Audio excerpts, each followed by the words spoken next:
I don't think I played this for you. Well, this was a really good one.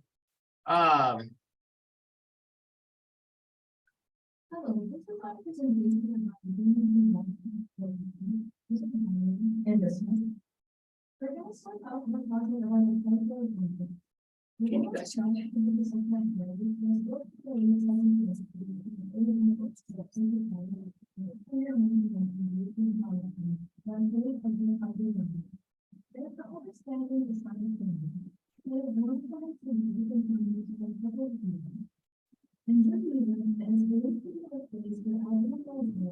Can you guys hear that at home? Yeah, but I cannot see it. Oh, okay, that's why, yeah. Let me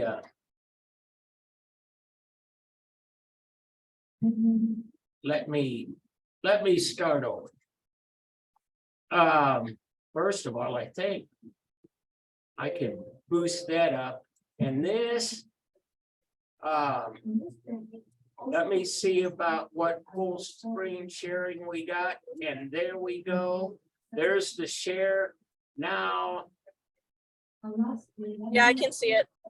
Okay, good. I'm gonna start over.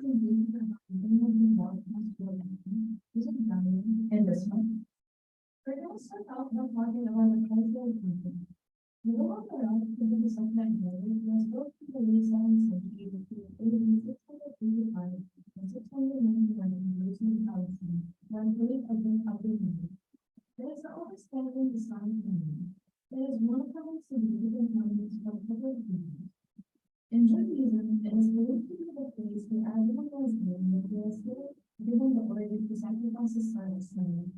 In Islam, the Dome of Rock serves as a memorial for the place where the rising of the Prophet Muhammad took place. Okay, I'm gonna hold up there. Can you guys still hear me at home?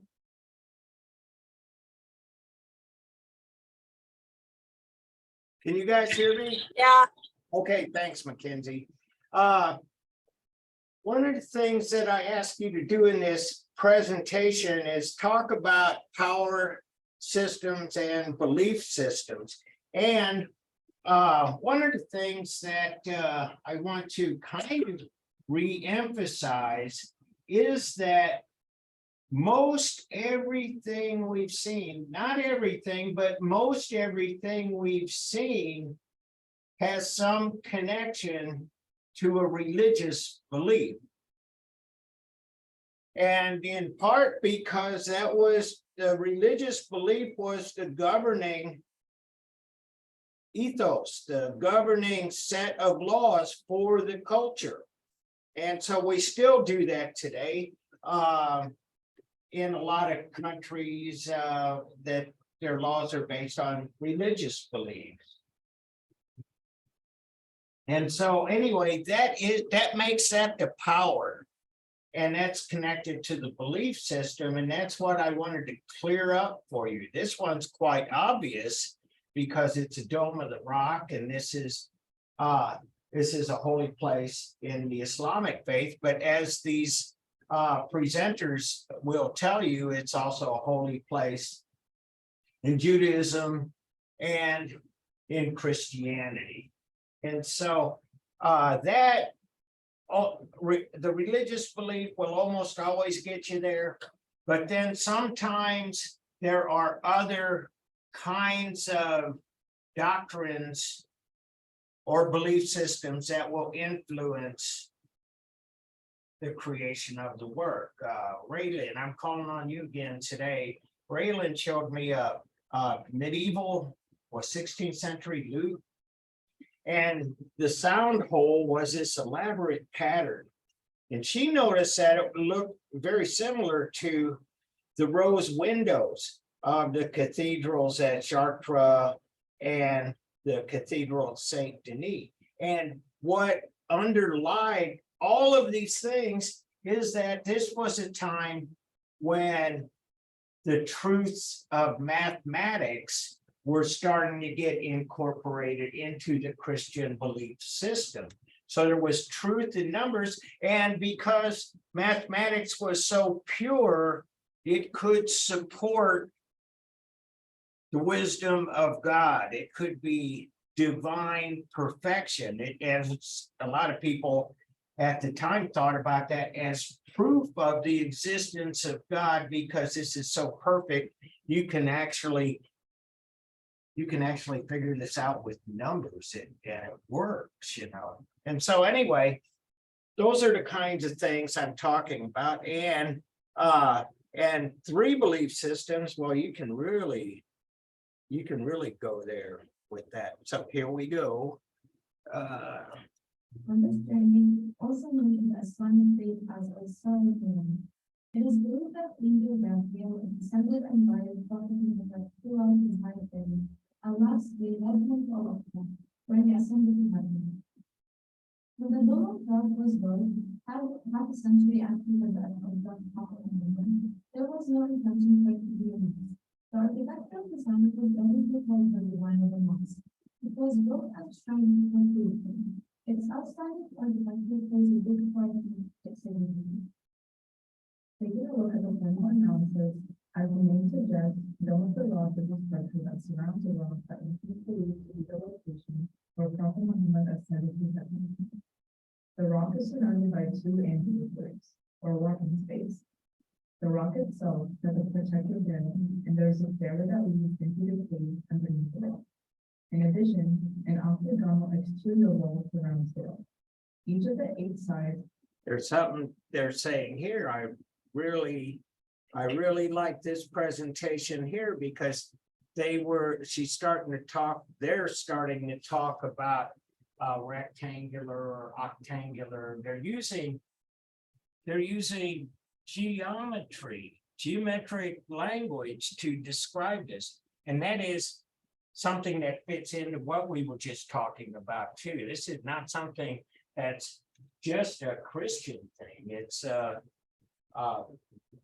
quite honestly, the Arabic world got way far advanced in mathematics before the Europeans did in the Middle Ages. But anyway, formal analysis, it can be geometric, it can be a lot of things.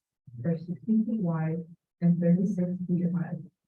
The row of columns in the center of the mosque is composed of 4 piers and 12 marble top, and atop sits the double-layered dome, which is over 20 meters in diameter.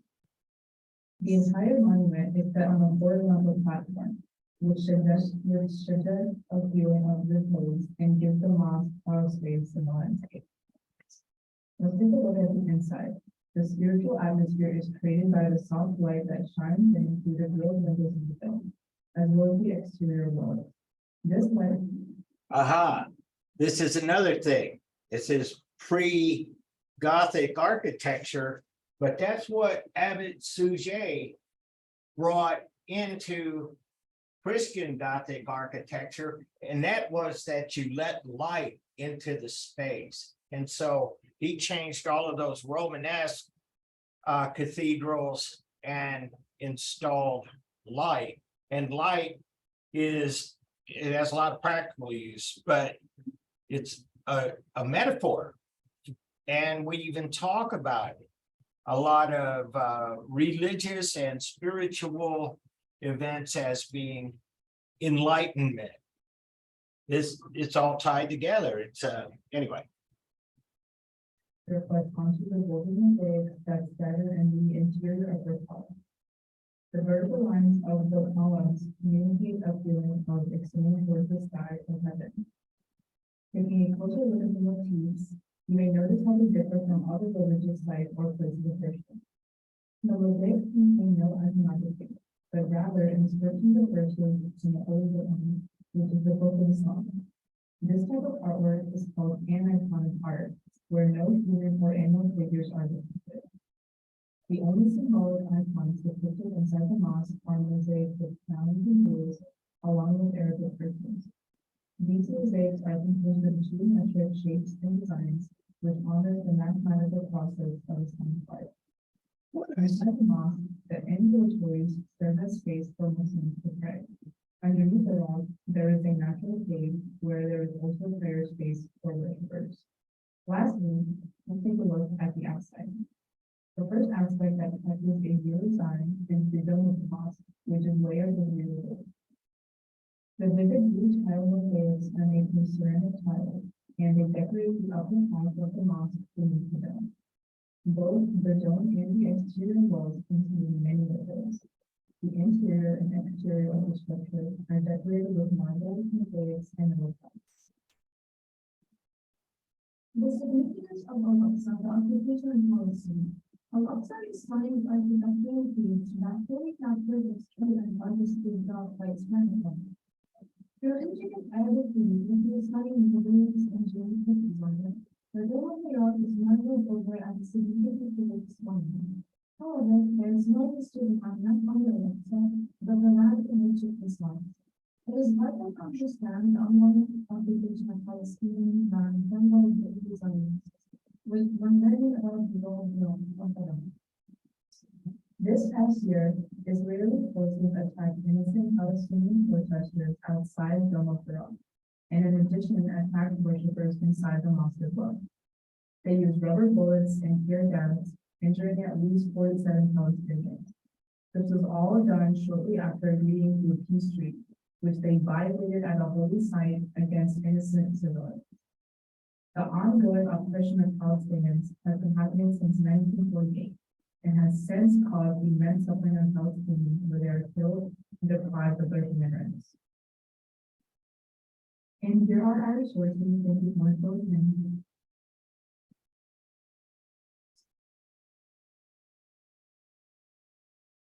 Okay, well, Carter, I noted that was 7 minutes.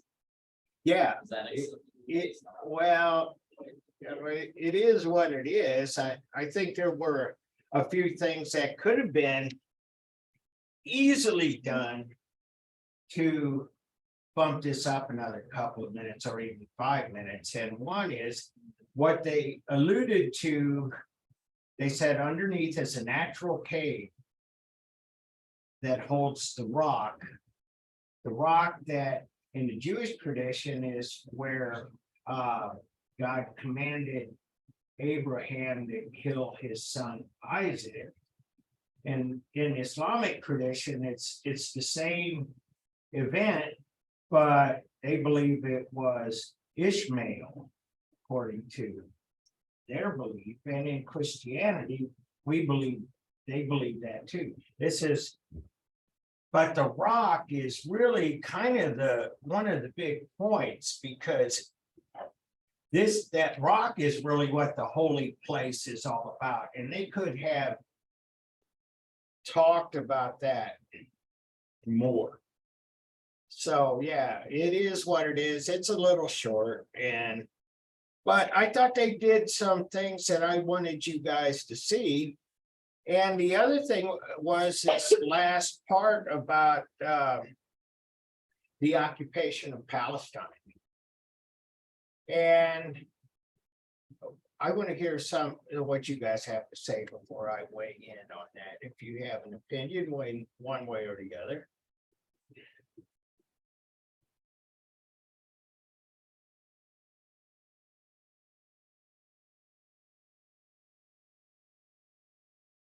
I didn't get like I think it's kind of crossing the line on several levels about Yeah, I'm sorry. Yeah, keep going. the Palestinians and like the civilians, like the military, they crossed the line and basically like enslaved, killed, went on like a massacre, and right after they already like agreed on a peace treaty. Like seriously, was that literally meant to lure them into a trap? Oh, yeah, see, and I don't really know the specifics about that particular incident. So I couldn't really say. I think that the presenters here were really sympathetic to the Palestinian protesters and were pretty much against the actions of the Israeli police or army or whoever that was. But I don't really, I'm gonna weigh in here. I don't really want to shy away from things that are controversial. And I'm not really gonna grade on that unless it goes like way too far, but I thought they stayed within bounds. They kind of let their sympathies be known, how they saw the event. But here's kind of the bigger point to me. And here's where you have the same thing, the same building of great importance in three major religions. And in this space in Israel, the Palestinians, largely Islamic, see this as their country. The Jewish see this as their country, and the Christians also kind of think they have a right to all of this too. That's why they did the Crusades in the 1000s, 1100s. So yeah, everybody, because it's of such significance to these three different religions, everybody has a stake in it. And it is, and I think this is, to your point, like, this is really terrible that we haven't figured out a good compromise to all of this. That there's still tensions here. There's another site not far from here. It's the Church of the Holy Sepulchre. Do you know what that is? Well, it's the place where Saint Helena, Constantine's mother, saw and identified as the burial place of Jesus, where he was buried. It's a sepulcher. It's kind of like a tomb. And this is where the church is. It's built right on that site, not far from here. I mean, but in a lot of ways, and especially around Easter and Christmas time and Christian holidays, they have a large influx of tourism and religious pilgrims going there. But the Church of the Holy Sepulchre is managed by a person, and I forgot what his title is, but he has the keys to the church, and he runs it. And he is Muslim. He's in the Islamic faith. So that at least that one little part, there is a good compromise of people working together across faith. It's too bad that we haven't done, as humans, haven't done better, and we keep fighting over things. And especially it's horrible when we're fighting over things that are holy to millions, billions of people. So anyway, I was okay with that. I wanted to talk to you about some other kind of more some formal issues too, formal in terms of how this presentation came off. Was it clear? Could you hear what they were saying? Good. And I think so too, although I kind of had hoped that they would have been a little bit more direct. The audio was a little fuzzy, but this is actually one of the better ones. That's why I showed it to you. And secondly, I've had people make these with little regard for ambient noise. That is the noise in the room. And you got to really watch it. These guys were really good because there was nothing. nothing in the background. It was very good that way. But like if we were doing this right now, we were making it on Raylan's laptop here. We'd have this furnace thing running. Can you hear that? And that gets picked up on the audio. And I had some, like I was saying, that were really, really bad. It was almost like they were doing it out in the middle of traffic. Must have the windows open, must be on a busy street. You can hear sirens and horns beeping and just all of a sudden a loud. Those young people today put those loud mufflers on their cars. You could hear it anyway. So anyway, you gotta be very careful about the sound quality. And so I want you to kind of keep that in mind. This was a good presentation, it was a little short. Carter, How do you think we should add audio to our presentation? Should we like do the PowerPoint and then like record some audio from our phone and like kind of try and add it on that way? well, you could, well, I don't know how to I don't do that, but here, this is the Microsoft website on how to do that. And I don't know, maybe you could do an audio track on your phone and lay it over the top. I really don't know how to do that. But this website, which I had just had the hot link on there, you can record your PowerPoint presentation or a single slide and capture voice, ink gestures. You can actually draw on this too, if you wanted to. So while you're doing your PowerPoint, you can climb up here and draw an arrow to something or circle something. But at any rate, this is what it should look like. And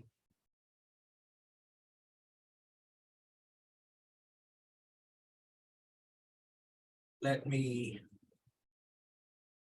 You can record narration for a slide or your entire PowerPoint. let me make presentation. sure I got this on the slide, on the screen share. Yeah, we're good. Select the record button. Important, record button. It's up there. It's always on there. Unless it's well, it's always on there. There are many tools to help you record. Turn on your camera by selecting the icon. Yeah, if you want your face on there, Select camera mode, then choose blur background. like this, right? here. Select settings to change your microphone or camera. Have notes in your PowerPoint? Use the default teleprompter view to read them. To change the layout, select views to switch to presenter or slide view.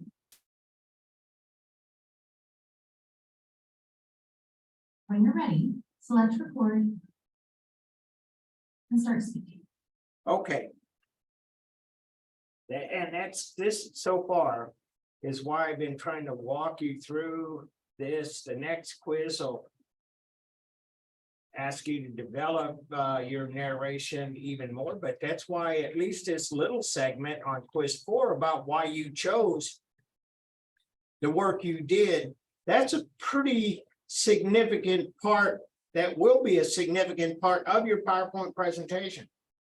And you can use it, like I say, as an introduction, something in the middle, like use my music terms, like the middle 8 or something. Or you can use it as a conclusion, but you can put that in there. And they talk about this being on a teleprompter setting. And you can type in on your notes, or you could, since you guys already have it done, you could cut and paste into the notes and then do this as a teleprompter view and actually read from your PowerPoint while you're recording this. But the idea, the overarching idea is that you have this all written down and read from it as you put your presentation together, period. Some people are good at ad lib can make it up as they go. But it doesn't come across very well unless you got it all organized and all of your words chosen. And sometimes as you know, I make up, I'm talking on the fly a lot of times in here, and I'll stop and say, oh, wait, what's the name of that guy or something?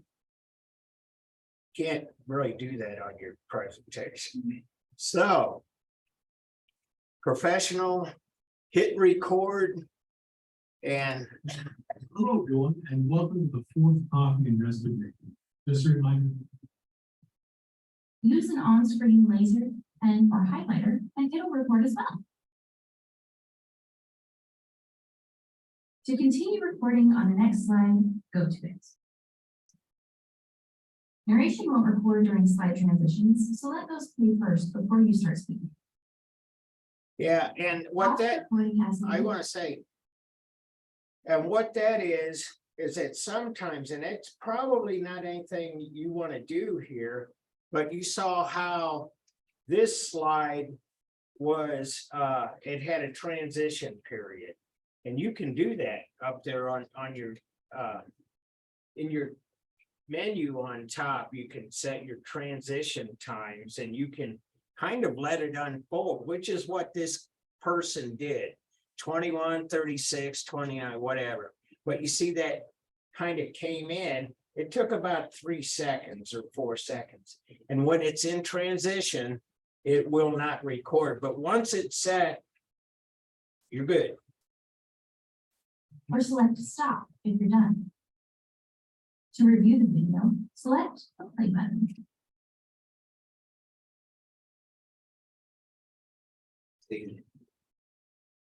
Not good enough? Select repeat to record again. When you're done, select export, export video. Another thing too, you can keep doing this until you get each slide right. One of the problems I saw, and I want you to kind of be aware of this as well. I was doing these the first semester as group projects where I had 2 or 3 people, and the one you just saw was 2 people, 2 students put this together. Now they worked together closely and they did a really good job with it. But what I was getting is people recording every other slide and then sending it to their group teammate and recording the blank slides. And it was kind of cool that they were getting a back and forth, but they were getting wild vacillations in the volume. So you guys don't have that problem, but please be aware of the volume when you're recording. And especially if you put it up, you come back in the morning, you know, kind of not only play your slide you just recorded, but go back and hear that against the previous slide. Will we have to record? Yes, Okay. and I'll show you something about that when I get through this video. Carter, Could you attach the to the how to record and stuff to like it's on there. oh, it's- Then Yeah. you can share your video. And anytime you need more commands, you'll find them in the record tab.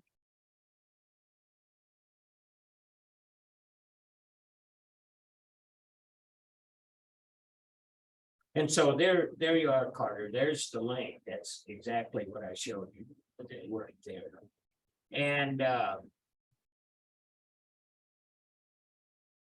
And so anyway, there is, when you do that, what that does, it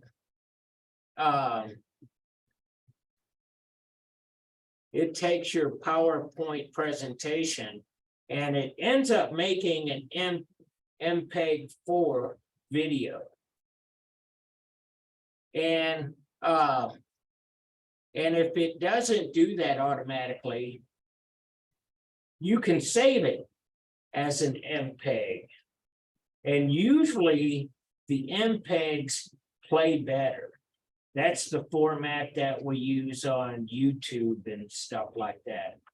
But in either case, as a PowerPoint presentation or an MPEG, that'll be a file and you can send it. See, this is here, is desktop presentation. Save, send. You can upload it. It's MP4. And I had a DocX on there, but that's partly because I wanted to see the written transcripts. And a docs or PDF on that. But MP4 is your final product.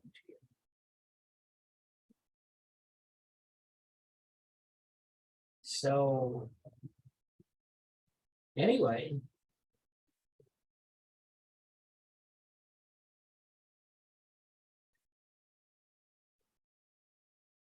Questions? No questions? All right.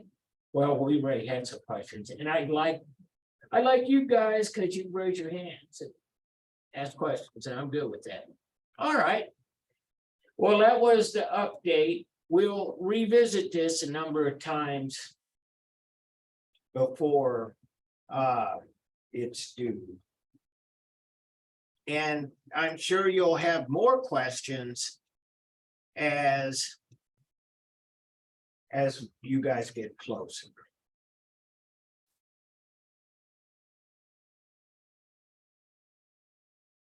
And there you go for the folks at home. You see in South and Southeast Asia.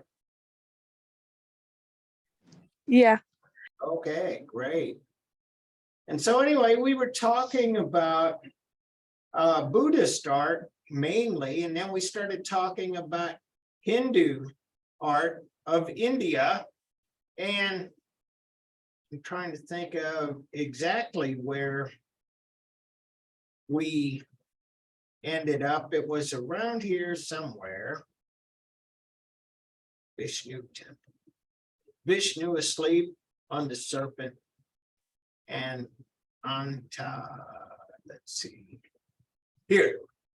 Let's start here. I think this is about where we were. Rock cut rathas looking southwest. Mammalapuram. Did I say? I like baby talk. Names are difficult for me. Yeah, okay, good. Well, it's I want to talk to you about this, and I'm going to do this.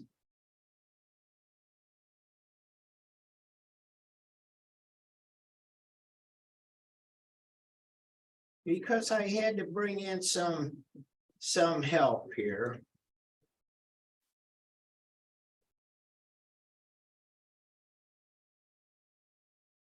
And I went to, let me make sure folks at home can see this.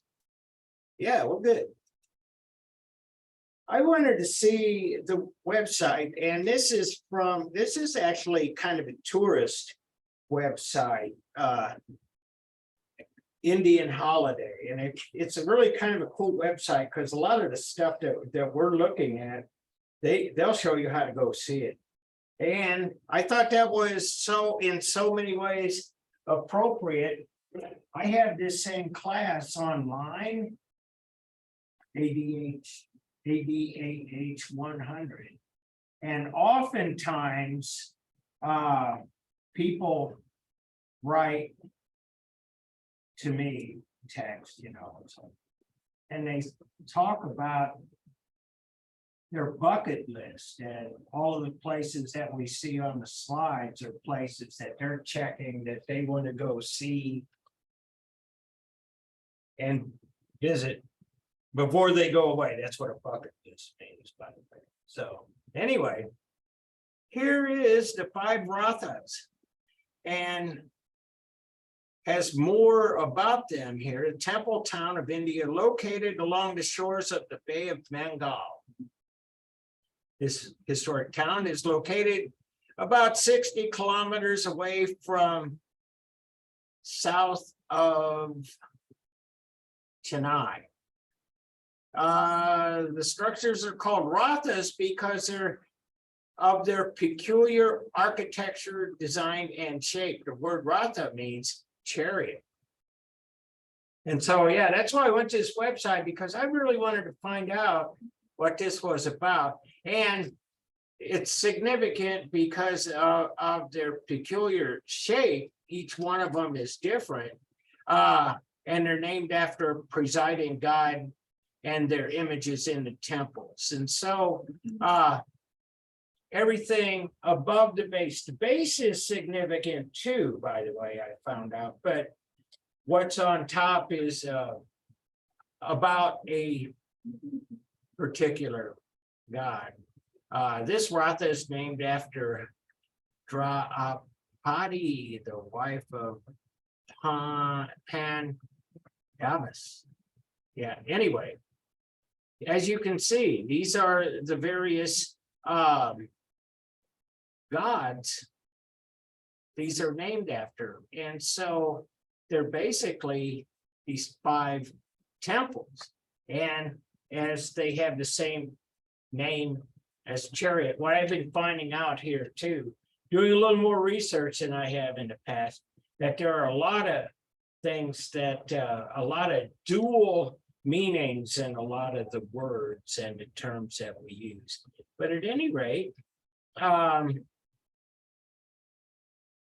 what I thought was really kind of cool here was that you can see the scale here. This is a tourist place. You can go visit these 5 rathas, and they are elaborately cut.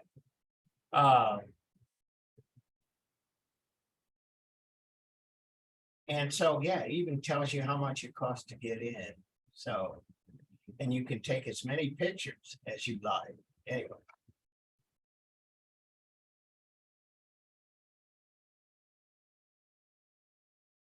So, there they are.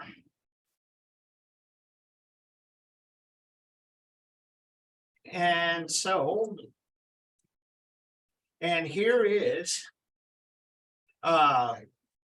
Durga. So as we discussed earlier, Hindu religion is very complex. Extremely, what we see in a lot of Western religions is, in some cases, kind of everything points to a single God. And that's why they call these monotheistic religions. But, there's a lot of variations in that. And so in Judaism, for example, you got Yahweh, God, but then you have all of the prophets as holy people, Moses and Abraham and so on. And in Christianity, they have the 1 in 3 God, the Father, the Son, the Holy Spirit, but that's still kind of considered monotheistic. But then they have holy people as saints, and there are many, many saints. And to some extent, having many, many gods in its own way should not be that foreign. It's not really that different from some other belief systems in that respect. And so I wanted to kind of point this out too. Durga slaying the buffalo demon. How many cultures have we seen where we see these hybrids, human beings with animal characteristics? We've seen them all the way through Mesopotamia. Egypt was big on that. the Minoan culture, Greece, centaurs, minotaur, Medusa. Yeah.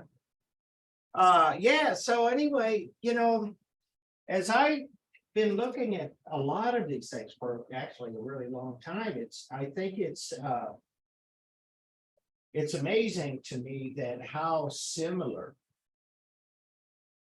we are across the globe in the kind of things that we believe.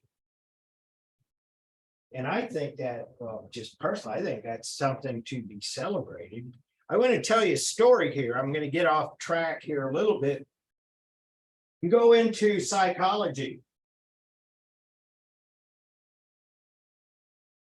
How many of you heard of Carl Jung? Anybody? Well, it's okay. He doesn't get a lot of airplay anymore. But he was a student of Sigmund Freud. He was a protege of Sigmund Freud, and Sigmund Freud is really pretty much the founder of modern psychology that kind of try to think of, or try to analyze human thought and behavior in scientific terms, not physiological terms, but scientific terms. And so anyway, it made its own branch of science now, psychology. But at any rate, his protege, Carl Jung, kind of took things a little more deeper.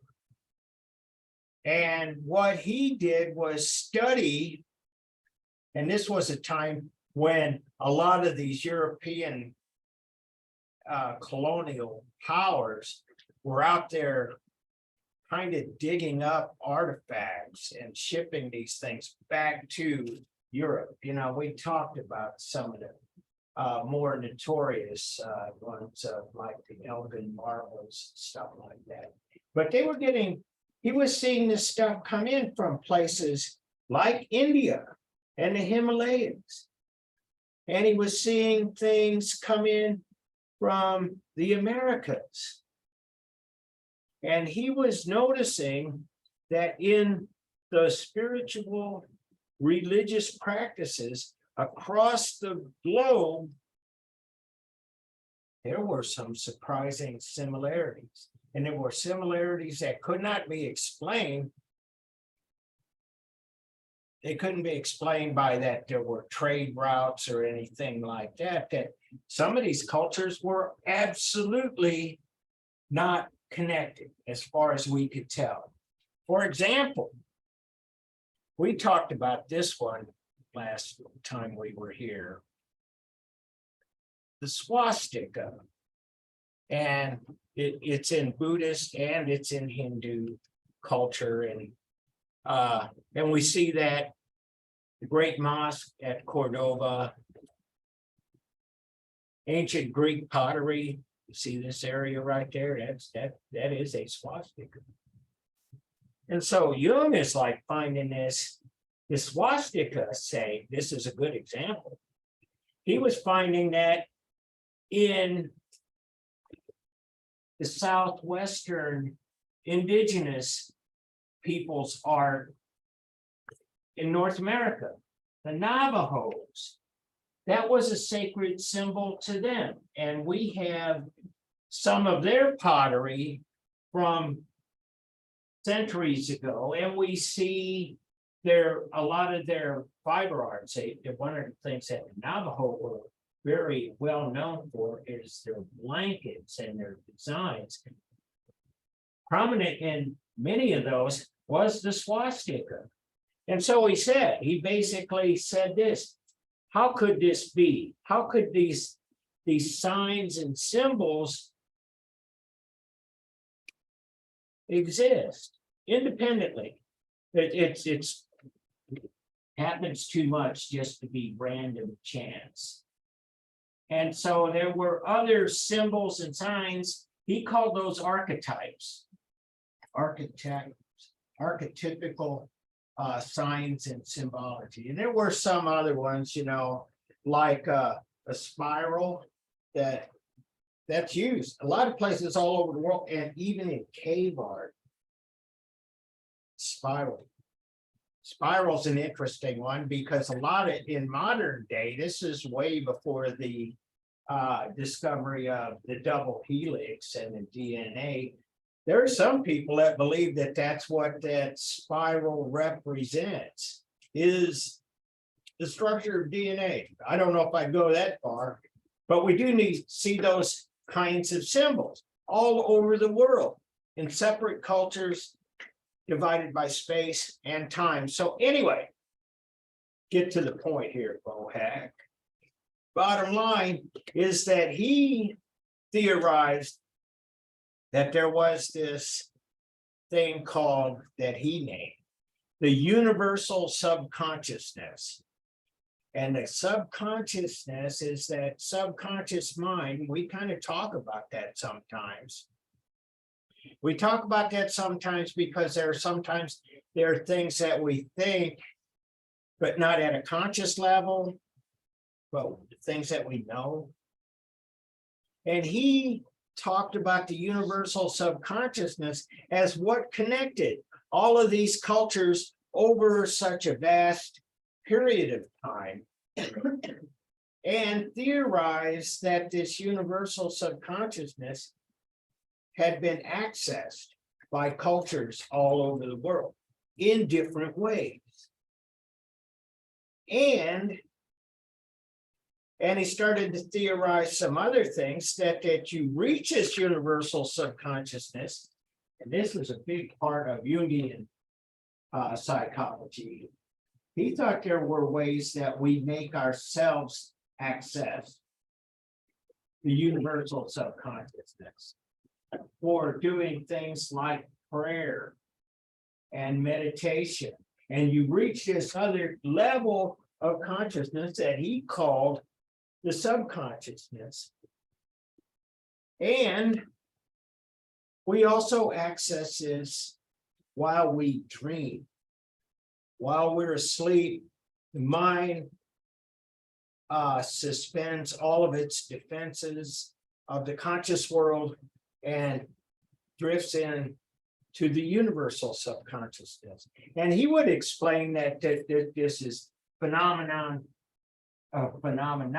that exist over all of humanity for all of time. That in your dreams, you can dream about connecting with your ancestors.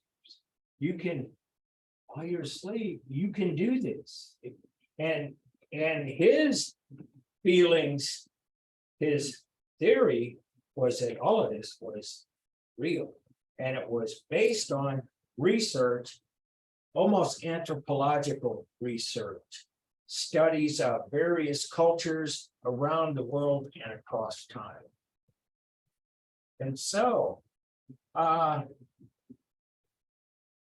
anyway, I keep getting reminded of that when I'm looking at a lot of this art from India. And I want to show you another good example here. I think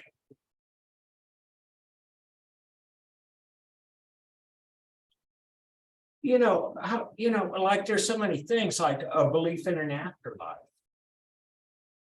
How many religions around the world, independently of each other, believe in an afterlife? Incredible. And even to the effect of having animal people hybrids. He would have said that was connecting with the universal subconsciousness. That these are the kinds of things that you see. Anyway, and so rock cut relief. This is the same place over here. Look at this sculpture, though. It's just like amazing.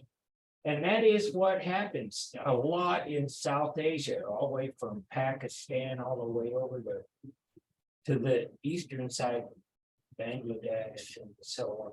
Rock cut sculpture, rock cut chapels and temples. And here's another one. This is a rock cut temple. You can see just exactly what they did here. Here's the landscape. This is the hill, and it is stone, and they cut this out. And this is the second half of the 8th century. It says it like in the 700s. So anyway, another Hindu temple.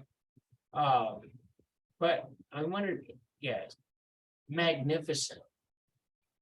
Magnificent, and to some extent you can see, like down here on the base, the pre-existing stone that they cut this out of. And so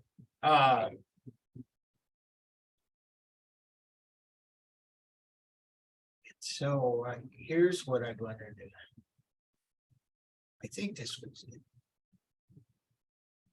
Yeah, Mithuna reliefs. And so this is really kind of cool. And you take a close look at them, and it's really a bunch of female figures. But can I get some advice? Gemini, the twins. Is that what this means? Is this a month on the Hindu calendar? Yes. And what I was getting was that it meant joined together or connected together or possibly twins. And that's the Gemini thing, because anybody here born in May and June, you Gemini. It's one of our astrological signs. It's a Western thing. It's also connected to Hinduism in its own way, a different kind of way. But bottom line, think about what I was telling you about Carl Jung, and you can see there is much that is similar. And so anyway, and the joining together, one of the things that I found in Hindu art over the years is that they, in a lot of ways, a lot of the sculpture and the text and stuff, they don't really shy away from sexual relations like in the West. The West kind of Puritan, or whatever we might call it, conservative. But we see that actually quite a lot. Nudity, it's a whole different attitude. But anyway, but Carter, I need your help. Okay, Is this beautiful? yes. It is. See, and that's kind of the underlying thing about everything we've seen in this class. It represents, it's beautiful. And I showed you this one, Shiva, and I was talking about the multiple arms as more metaphoric or symbolic than actually having that many limbs. And it's kind of interesting, because if you're looking at this art from a Western perspective, you're kind of taking it a little bit too literally. That's because we learn how to look at images in our own cultures. And so that's something that's been investigated by psychologists and anthropologists too, that we are actually trained to understand the art of our culture from time that we're very little. And if you don't believe me, take a look at SpongeBob, for example. Yeah, because we learn how to read that little yellow thing that runs around saying, I'm ready. Bottom line, we get it. because we learn that. And in fact, I'm fascinated personally when I see like my granddaughter or my own daughter when she was growing up. When we get the picture books and they have a drawing of a tree and they say, this is a tree.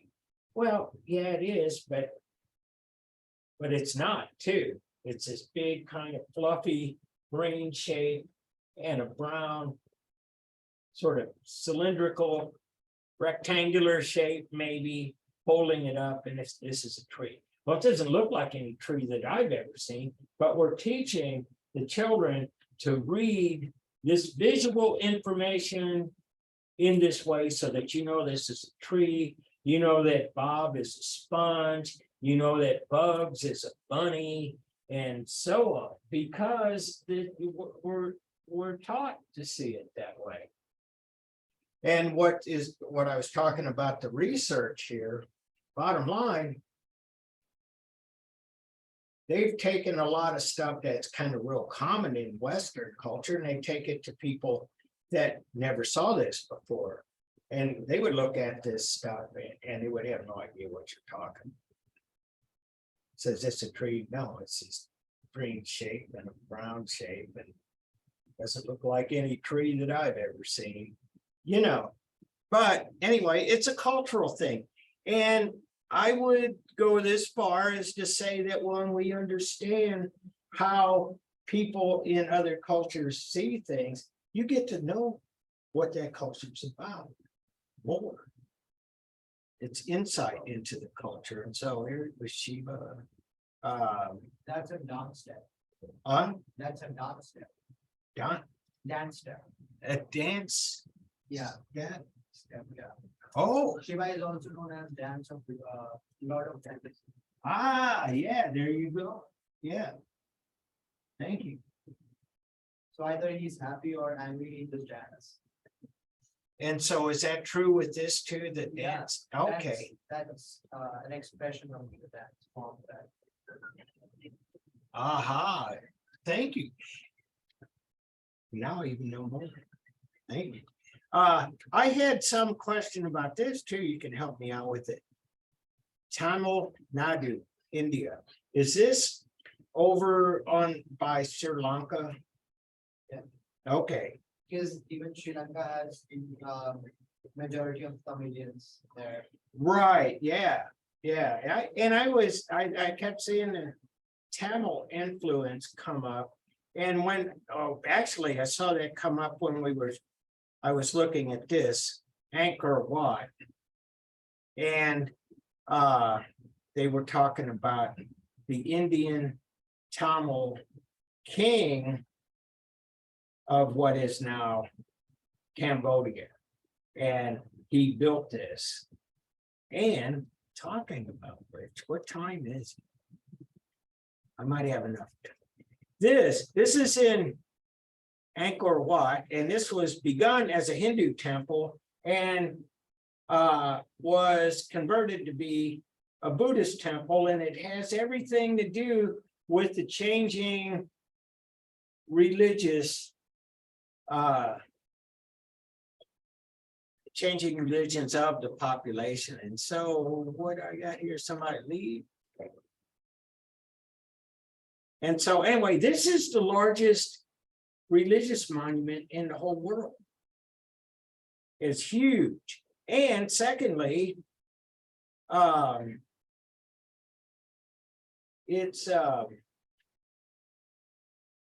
still trying to figure out, this got lost to history for a long time. In fact, it wasn't rediscovered until about 75 years ago. Some French guys, when this was what they call it, French Indochina. It was a colony. It was the colonial, before the Second World War. Anyway, bottom line is that they had a couple of scholars digging around out here, and they said, whoa, in this jungle. And so they started clearing it out, and they found this magnificent temple. And they're still discovering more things about it, but it's like a World Heritage site now. And I was going to think about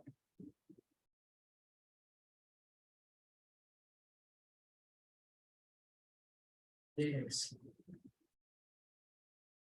I think it's only about 5 minutes. Anyway, I wanted to show you this. This is from Britannica.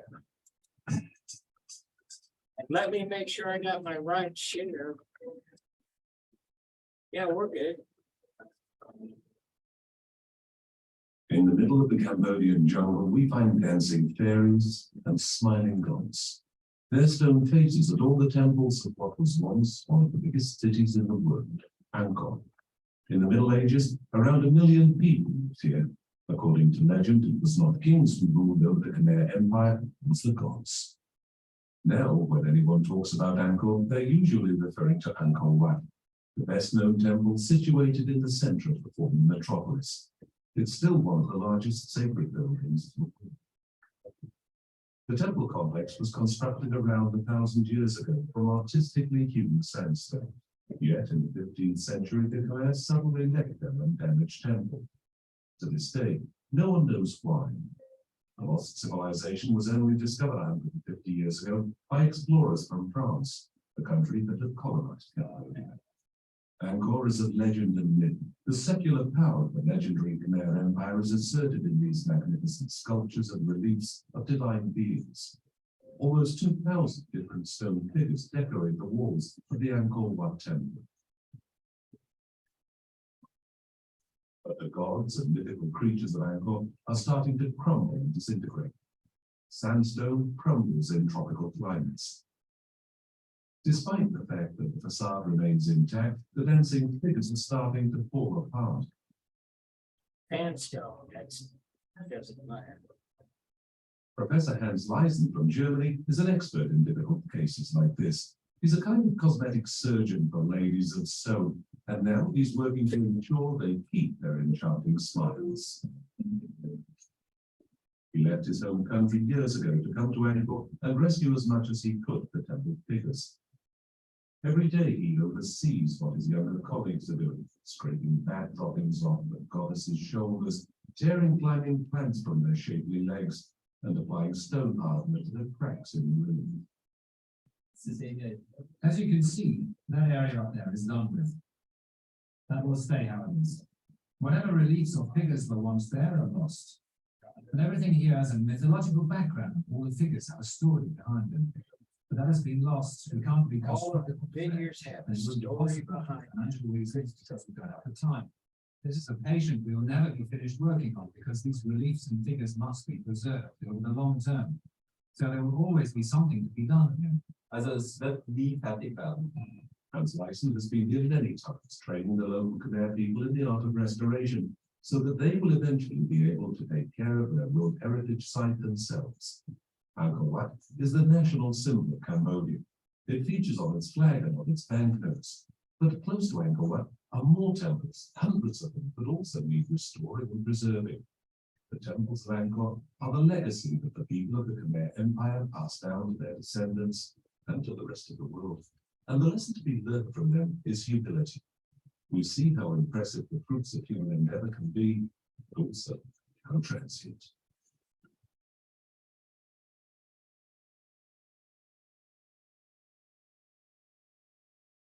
Okay, well, it's time. What's the art from here to? Oh, no. In seconds.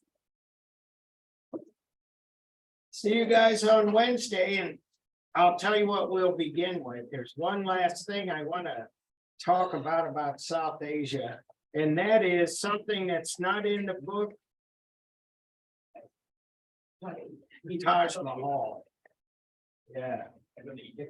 So anyway, I'll see you on Zoom. Okay. Thank you. You too. See you guys. Carter, you didn't bring a friend today. Oh, I did. It's in the back. Okay, good. Just want to make sure Cut it out. you're not slacking on it. Nah, Okay, I'm intending to buy more. all right. Good for you. Hey, Yes, Olivia, I had Yeah. a question. So, on Wednesday, my one of my coworkers, one of her pets passed away, and so she asked if I could cover her shift on Wednesday, and there was nobody else to cover it, so I work on Wednesday, but they said I could take an hour break instead of a 30-minute break. So if I could join on Zoom from like 5 to 6. Just fine. So where do you Okay. work? I work at the Starbucks on Clarkson and Baxter, the one by Deerberg's. I'm a manager there. Oh, wow. Yeah. Yeah.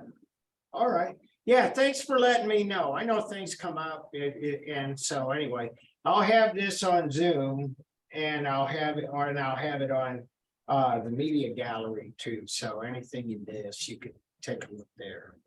Okay, awesome. Thank you so All right. much. Thank you. Have a good whatever next couple of days. You too. See you on Wednesday. Okay, bye. Bye.